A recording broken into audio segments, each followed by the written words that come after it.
انسان کی بے عزتی نہیں ہوتی ہے.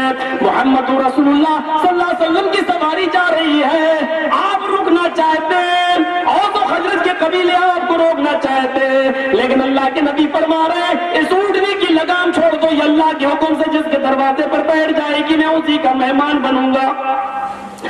عورتیں چھتوں پہ چڑھی ہیں, طلع البدر علینا من ثنیات الوداع کے شعر پڑھ رہی ہیں میرے پیارے ساتھیوں, اور ساری عورتیں چاہتی ہیں کہ نبی میرے مہمان بن جائیں, اور جو حضرت کے بڑے بڑے امیر چاہتے ہیں کہ نبی میرے گھر پہ رک جائیں.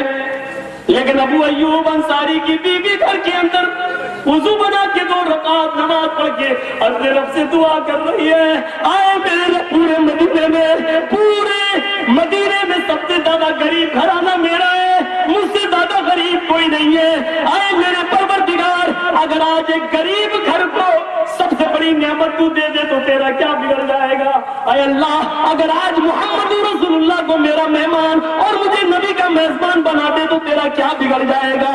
ابو ایوب گھر کے باہر کھڑے ہیں, اونٹنی آئی اور آگے بڑھ گئی. ابو ایوب کہتے ہیں بیوی بس کر, رونا چھوڑ, دعا مانگنا چھوڑ, اونٹنی تو تیرے دروازے سے بھی آگے نکل گئی, اب وہ تیرے دروازے پہ نہیں بیٹھے گی, وہ تو آگے جا چکی ہے. عورت کی دعا میں روانی آ گئی, اے اللہ اونٹنی میرے گھر کے پاس سے گزر سکتی ہے, آگے بڑھ سکتی ہے, تو لوٹ کر واپس کیوں نہیں آ سکتی ہے.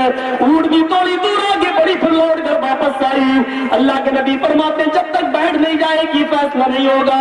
تھوڑی دور اونٹنی نے چکر لگایا, پھر وہ ابو ایوب انصاری کے مکان پر بیٹھی گئی. ابو ایوب کہتے ہیں بیوی تمہاری دعا اللہ نے سن لی اور قبول فرما لی ہے. اللہ کے نبی فرماتے ہیں ابو ایوب میں تمہارا مہمان ہوں, اپنے گھر میں میرا انتظام کرو. ابو ایوب اندر جاتے ہیں, میری بیوی دعا بند کر اللہ نے سن لی. کہنے لگی اے ابو ایوب اللہ کے رسول سے کہو تھوڑا سا اور انتظار کر لے, ابھی تک 2 رکعت نماز پڑھ کر میں نے نبی کو رب سے مانگا تھا, اب اللہ نے مجھے نبی عطا فرما دیا تو کم سے کم رب کے شکرانے کے لیے میں 2 رکعت نماز پڑھ لوں, اس کا شکریہ ادا کر لوں جس نے محمد کو ہمارا مہمان بنا دیا. پھر وہ 2 رکعت نماز پڑھتی ہے اور اللہ کے رسول صلی اللہ علیہ وسلم پھر اس گھر کے اندر داخل ہوتے ہیں. سارے لوگ محمد کی اونٹنی پکڑے ہوئے کہ میرے پاس آؤ, میرے گھر کے مہمان بنو, لیکن نبی نے ان کو ٹھکرا دیا. اور اس عورت کو دیکھو جس نے اپنے رب کو پکار کر محمد رسول اللہ کی مہمانی مانگی, اس کی دعاؤں میں جو جملے تھے وہ یہ بھی تھے کہ مدینے کے لوگوں نے محمد کی لگام پکڑی ہے, اللہ میں نے ڈائریکٹ تیری چوکٹ پہ سوال کیا ہے, اللہ میں نے ڈائریکٹ تجھے پکارا ہے.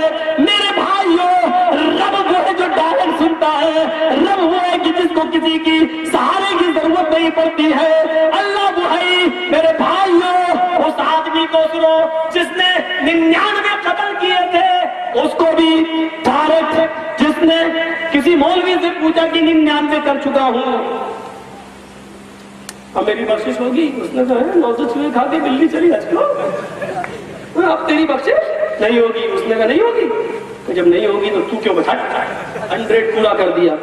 پھر ایک اور کے پاس گیا, 100 کر چکا ہوں, اس کو بھی مار دیا. اس نے کہا نہیں ہوگی, اب تمہارے پاس آئے نہیں ہو جائیں گی, لیکن تم کسی بستی کے بڑے عالم سے پوچھا تو اس نے کہا کہ ایسی جگہ عالم سے پوچھنے کے لیے جا رہا تھا, اس سے ملنے کے لیے, لیکن بیچ ہی میں اس کا انتقال ہو گیا, زمین ناپی گئی. وہ تو پھر پورا واقعہ آپ کے سامنے ہوگا, لیکن مرتے وقت وہ تھوڑا سا گھسٹ گیا, وہی ایک ہاتھ یا ایک بالشت آگے بڑھ گیا. 99 قتل کیے, ڈائریکٹ رب کو پکارا. میرے پیارے ساتھیوں, طرف تھی اور ایک بالشت آگے بڑھ گیا, اسی عالم کی بستی کے قریب ہو گیا. رحمت کے اور عذاب کے فرشتے لڑ رہے تھے کہ ہمیں اس کی روح دو, ہم لے جائیں گے, لیکن چونکہ وہ عالم کی بستی کے قریب ہو گیا تھا اس لیے رحمت کے فرشتوں کے حوالے کر دیا گیا. تو یہ کون لوگ تھے, انہوں نے کس کو پکارا تھا؟ ذرا تصور کرو, یہ لوگ ڈائریکٹ اللہ کو پکارنے والے تھے, ڈائریکٹ اللہ کو پکارنے والے. اور اللہ نے فرمایا قل یا عبادی الذین اسرفوا علی انفسہم لا تقنطوا من رحمت اللہ, زمین و آسمان بھی اگر تم نے بھر لی ہو تو اے میرے بندو تم میری رحمت سے نا امید نہ ہو جاؤ, ہم تمہارے گناہ معاف کریں گے. سارے نبیوں نے رب کو پکارا, آدم نے, نوح نے, موسیٰ نے, عیسیٰ نے, یعقوب نے, زکریا نے, خود ہمارے نبی کا تو حال یہ تھا کہ جنگ بدر ہو رہی ہے, 313 مسلمان, یہ 1000 کا لشکر, ان کے پاس کوئی ہتھیار نہیں, ان کے پاس سارے ہتھیار اللہ کے رسول نے نہتے مسلمانوں کو دیکھا، 313 مخلوق الحال صحابہ کو دیکھا، ایک کے پاس تیر ہے تو تلوار نہیں، تلوار ہے تو ڈھال نہیں، ڈھال ہے تو نیزہ نہیں، گھوڑا ہے تو زیر نہیں، اس حال میں 313 اور وہاں 1000 کا لشکر پورا کا پورا تیار، ہتھیاروں سے لیس۔ نبی اکرم نے منظر کو دیکھا، اللہ آج کیسے جنگ ہوگی، آج میرے مسلمانوں کا کیا حال ہوگا، مجھ پر ایمان لانے والوں کا کیا حال ہوگا، فوراً سجدے میں گر گئے۔ ابو بکر صدیق فرماتے ہیں سجدے میں میں نے اتنا روتے ہوئے اپنے نبی کو کبھی نہیں دیکھا پوری زندگی میں جتنا میں نے اس دن دیکھا، آنسوؤں سے زمین تر ہو گئی۔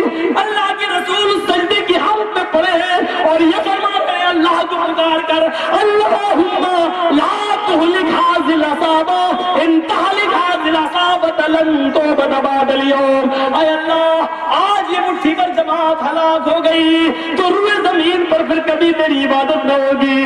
اے اللہ آج اس کو برباد نہ کرنا، آج میرے مسلمانوں کو ہلاک نہ کرنا، اگر یہ مٹھی پر جماعت ہلاک ہو گئی تو اس روئے زمین پر کبھی تیری عبادت نہ ہو سکے گی۔